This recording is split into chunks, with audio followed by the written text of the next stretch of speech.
Well, good morning, y'all. Very shortly I'm going to be getting dressed.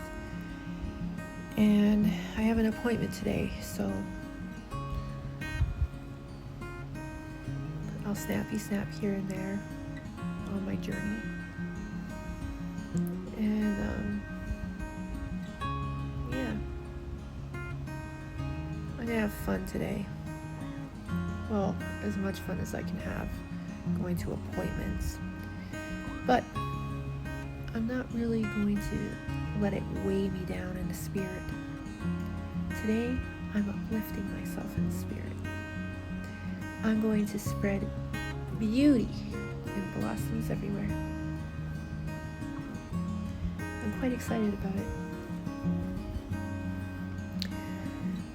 My hair is a little damp. After I wash it, you guys know that it gets damp for a little while. So I'm letting it dry before I style it.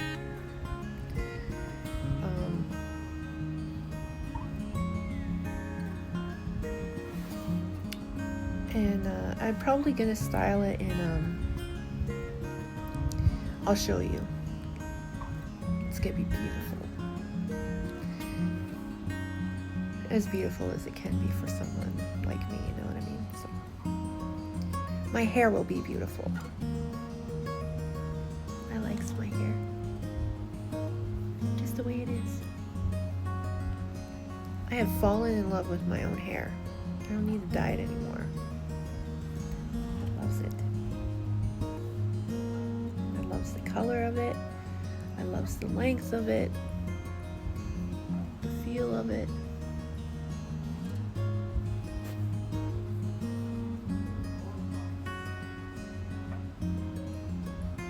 Anyway, other than that, please heed what I said in the last video, okay?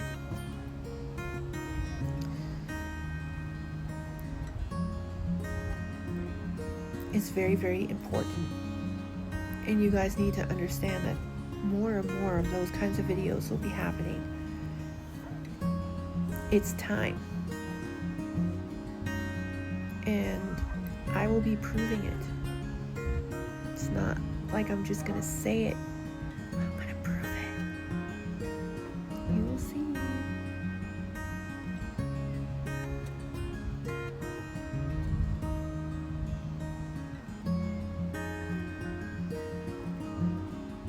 Anyway, I just want to say good morning, and I'm around, and I will be posting today.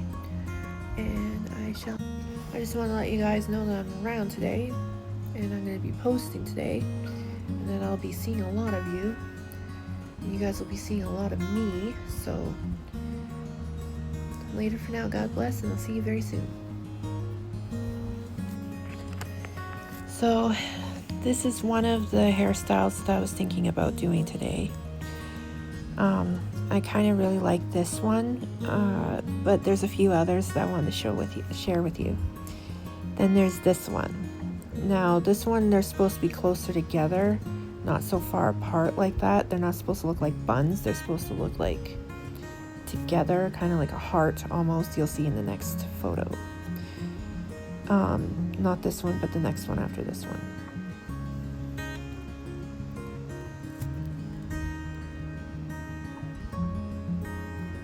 This one. I really like that kind of style too, but I haven't really tested to see if I could do that with my own hair. So yeah, then there's this one, which I wanted to try. This one looks interesting, right?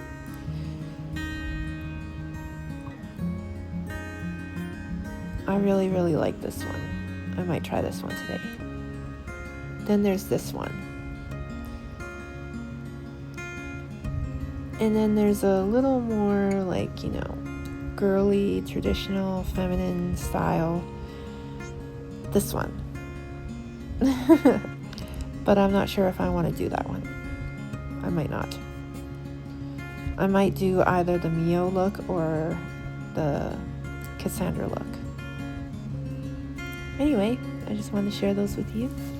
Love y'all. God bless. Later for now. See you very, very, very soon. Well, y'all, I wanted you guys to see the most beautiful thing I've ever seen in my life. I have never been at the top of a mountain and overlooked down into a whole entire area before. It was always a forest below us, but this was us above the whole entire city.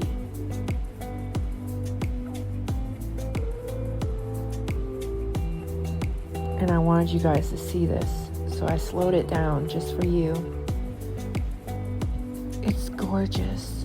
It was so beautiful. I couldn't even believe how beautiful it was. And I felt so at peace, after the day that I had at my appointment and everything. This was the most peaceful ending to that. And this is what I did right after my appointment. We went to this mountain and I got to see the whole entire city. It was gorgeous.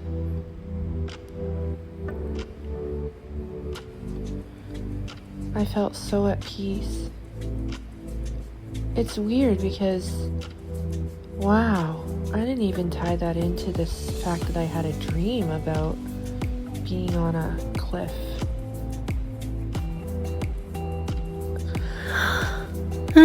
Interesting.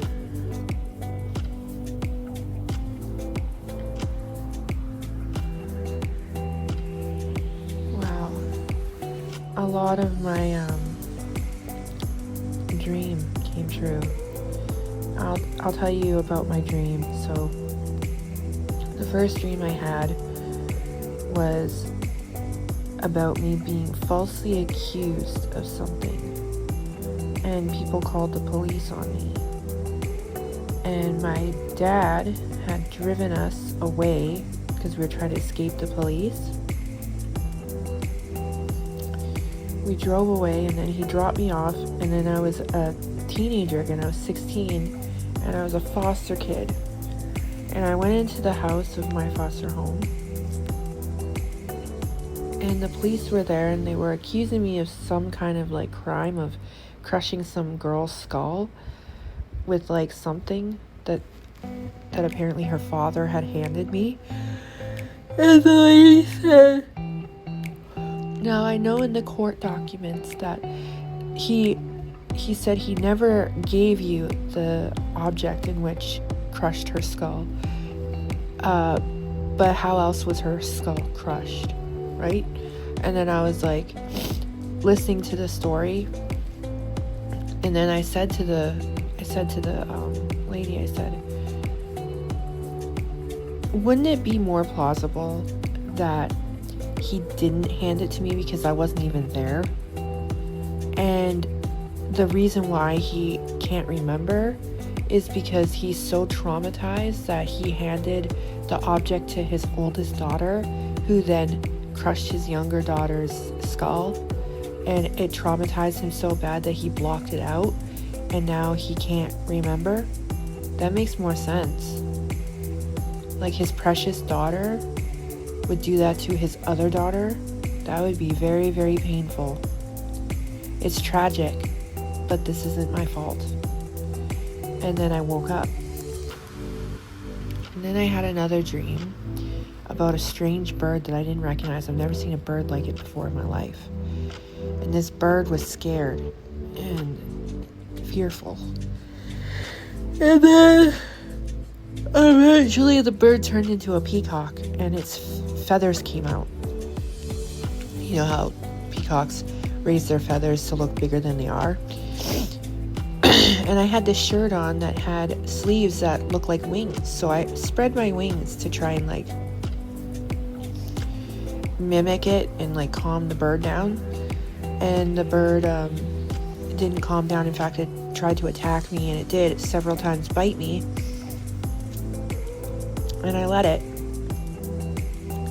Then eventually, I went and I sat underneath a tree, and it came up behind me, and it was like curious about me, and I was pretending not to notice it so that it would feel, trustworthy, like there was something to trust here, that it was safe. So I pretended not to notice it, and then all of a sudden it turned into like a house sparrow, but it was still the same size as a peacock, but now it was a house sparrow. And it came up and it sat in my lap, and I could cuddle it, and I was giving it love, and I was patting it and kissing it and things, and it was calm. Then I woke up, and I went back to sleep, and in this dream I was with my mother. My mother, she had to go for some kind of surgery in her nursing home, and I wanted to talk to the supervisor, and I said, can I talk to the supervisor? And they said, oh, she's gone for the day. And I said, who's looking after this place when she's not here? And then I followed them into their office, and I said, I need to see the supervisor. And they said, Monica left for the day. And I said, well, I need to speak to someone higher up, and somebody that's in charge right now, immediately. It's important. And they started like getting hostile and berating me and things, and saying they were going to call the police, threatening me if I didn't leave, they were going to call the police. I said, do so. And I should inform you that I've been recording this whole conversation the whole time, and I have proof that I did nothing wrong. So then they got really upset at this point. They got like more belligerent, and then they called a security guard to try and remove me. And the security guard came up to me and said to leave, and I said, I'm not leaving. I need to speak to someone immediately, and if you're going to call the police, then call the police, but I have proof. I recorded this whole entire thing. I have proof I didn't do anything wrong, and I need to speak to someone immediately. And then I woke up. Then I went back to sleep. And in this dream, I was in a dark desert. Like the sky was dark, and it was a desert, and there was like orange sand hills and cliffs and things like this, okay? And there was some yellow sand too, but not very much. It was mostly orange and dark. And I was on horseback with my dad. My dad was riding a horse, and I was behind him. And he was going to go down this cliff, and I said to him, Dad, don't do it. It's dangerous. Please don't do this. And he said, this is my gaming time. Don't backseat drive. And then he went down the cliff on the horse. And now in this desert, I didn't mention this, but I should have. In this desert, the sand was so hot. It was like lava. You couldn't walk on it. It was like a barren land. There wasn't even a dead stick, okay? There was nothing. There was no water, nothing, okay? It was dead sand everywhere. It was death, okay? It was just wasteland. We get to the bottom of the cliff. As we're going down the cliff, though, the sand was moving underneath the horse's feet and shifting. Then we get to the bottom of the cliff, and we're on like normal cracked sand now. It's cracked and dry and, barren. And I looked over to the left of me, and I could see these big mud pillars that were made out of mud and sand, and they were dark. They were dark colored, and it was like a gate, like a checkpoint almost. And I was just standing in front of it, looking at them, and then I woke up.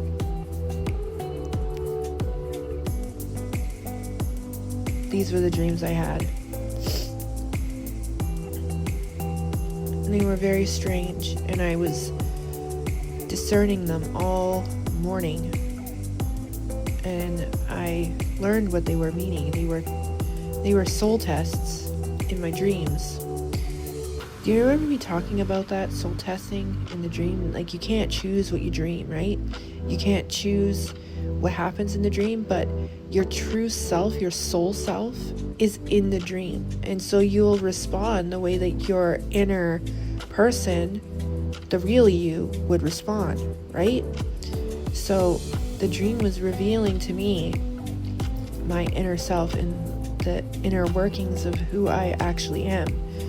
And it felt like I went through a trial in my dream, a spiritual trial in all 4 dreams, and I passed it somehow. I don't even know how, and I don't even know how, well, I understand now, but I didn't at the time. I didn't understand like what the trials were for, what they meant, but now I do. Looking back on the dreams, I can see. Falsely accused, and they tried to convince me through emotional manipulation, and I stood firm on truth and moral ground. The second dream was about wounded people, vulnerable people, people who are injured in some way, and they just need patience and love and kindness to fully understand and open up to Jesus again, right? The third dream was about advocating for those who really need someone to advocate for them, and I was persecuted for it. And I stayed firm, strong, calm, and resilient through the whole entire thing. Then the fourth dream was revealing a future thing. Darkness, wasteland, death, lots of it, and then a gate or a checkpoint. Something will happen and we'll be passing through the final area of this time here on earth. That's what I believe it was saying. Not just that, but if you take it into consideration, it was a desert, right? So, and it was orange and yellow sand. So like, the Middle East. And then there was 2 white people on a horse, Westerners on a horse in the desert. It's layered, y'all. And one day I'll be able to unpack it a little bit more, but I have to be very careful what I say right now, so one day I will, don't worry. But for today, I wanted to share this with you and give you some encouragement that this is real, that people are going through their trials right now. Soul trials, physical trials, emotional trials. And the ones that God has chosen will be able to be standing at the end in one of the groups of the 2 witnesses, either the religious people, which are the lampstands, or the olive trees, which is just a group of people. I think it's going to be, one group is going to be Gentiles, so like non-Jews, and then the other olive tree will be the Jewish people that come to know the Lord Jesus Christ and start preaching about him. You know what I mean?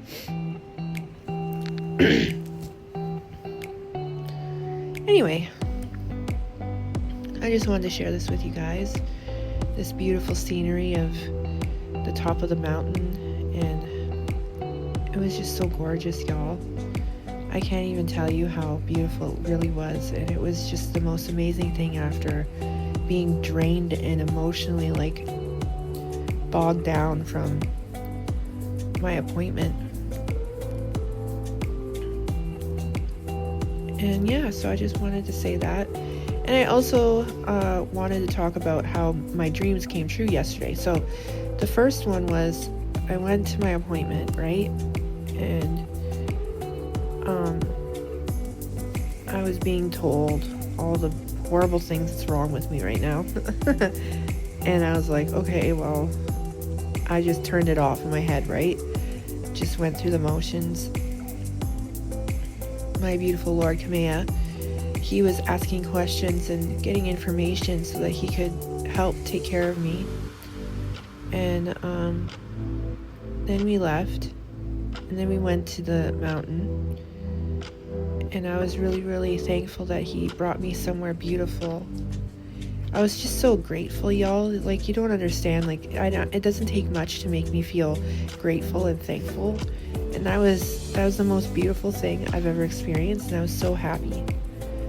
So I thanked him, like, repeatedly. He's like, don't thank me. I just want to spend lots of time with you and cherish each moment I have with you. And I was like, well, I want to thank you because I'm just so in awe of how beautiful it was. Even though it was like a sticky, hot, muggy day, I still enjoyed it. It was the most joyful thing I've experienced in a long time. Then we went to our friend's house because we had to help her with her landscaping stuff. Well, Lord Kamea did. I couldn't help, obviously. And then, I got into a very small,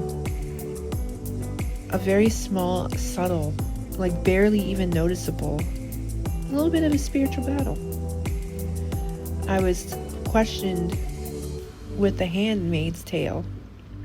And if you know what that is, or the show itself, even the books, then you know that it's kind of like an accusation against a religious person. You know what I mean? Like a faithful person. So I handled it very well. I listened. I understood what was happening in the spirit realm. And I responded exactly the way I did in my dreams. Calm, collected, with truth, and not even like dismissing the accusation, just enlightening a little bit better. So for instance, The Handmaid's Tale is based off of a religion. Now, the religion was based off of one part in the Bible, Jacob and Rachel. Now, if you know the story of Jacob and Rachel, Israel, he turns into Israel later. Jacob wanted to marry Rachel. He was in love with Rachel. So he worked 7 years with his uncle to marry his cousin, Rachel. However, his uncle sabotaged it and made him marry Leah, his youngest daughter, instead. And he didn't like Leah. He didn't want Leah at all. He wanted Rachel. So he worked another 7 years. So that's 14 now. 14 years he worked, and then he finally got Rachel. Now Rachel, God shut up her womb. She could not bear any children. But Leah was popping out babies left, right, and center. So Rachel wanted to have children with Jacob, obviously. She felt like she wasn't a woman and she wasn't fulfilling her job as a wife, not giving him any children. So this is the area where The Handmaid's Tale turned it into a cult, okay? Twisted this whole entire story and made a religion about just the story. So women in The Handmaid's Tale are no longer able to have children. They're barren. So they test women, and when those women are found fertile, they become handmaids to families of I guess you would call them the forefathers now, but I forgot what they called them in the book. But they were like a council of men, 12 men, 12 families, and they had a handmaid. And this handmaid was forced to, be intimate with the husband of this woman who couldn't have children. And so the handmaid was basically, forcibly held down and made to, try and get pregnant. So I guess you can see now, and there's a whole ritual involved. They do this weird spell thing first, and then they do a ritual during the actual act, and then the act is performed, and then it's strange. Anyway, it's not even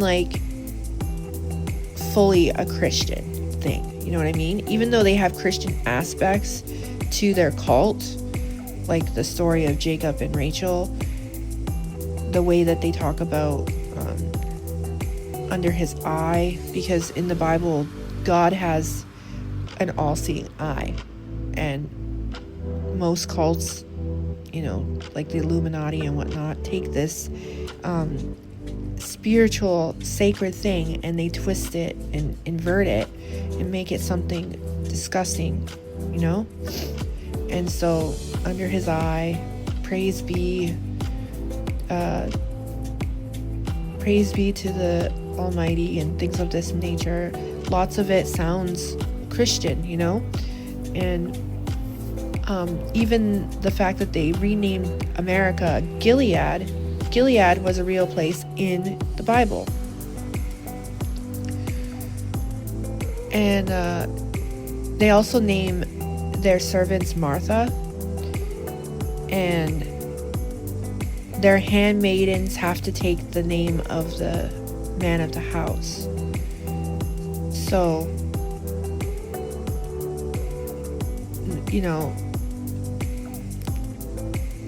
I think the main character, her name was of Joffrey or something like that, of Joff. So you would have of and then the male's name of the house, right? So of Albert, of Louis, things like that, you know what I mean? And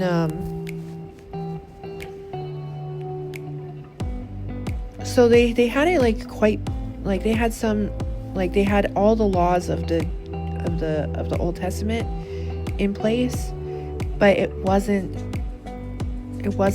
actual Bible, because they twisted and inverted and turned something so sacred and beautiful into something twisted and ugly and dark, you know what I mean? So I just enlightened the situation by speaking about the similarities but the inversions, and so I think I did a good job, because it ended up that there was no confrontation or animosity or anything like that. In fact, it was a very pleasant conversation, and the evening ended very, very well. So I must have done something right. And even Lord Kamea didn't even notice that there was anything going on in the sense that there was a disagreement. He didn't even notice that there was. I was like, oh, Lord Kamea, let me tell you. So it turned out good, suffice to say. So my dream came true in more than one way,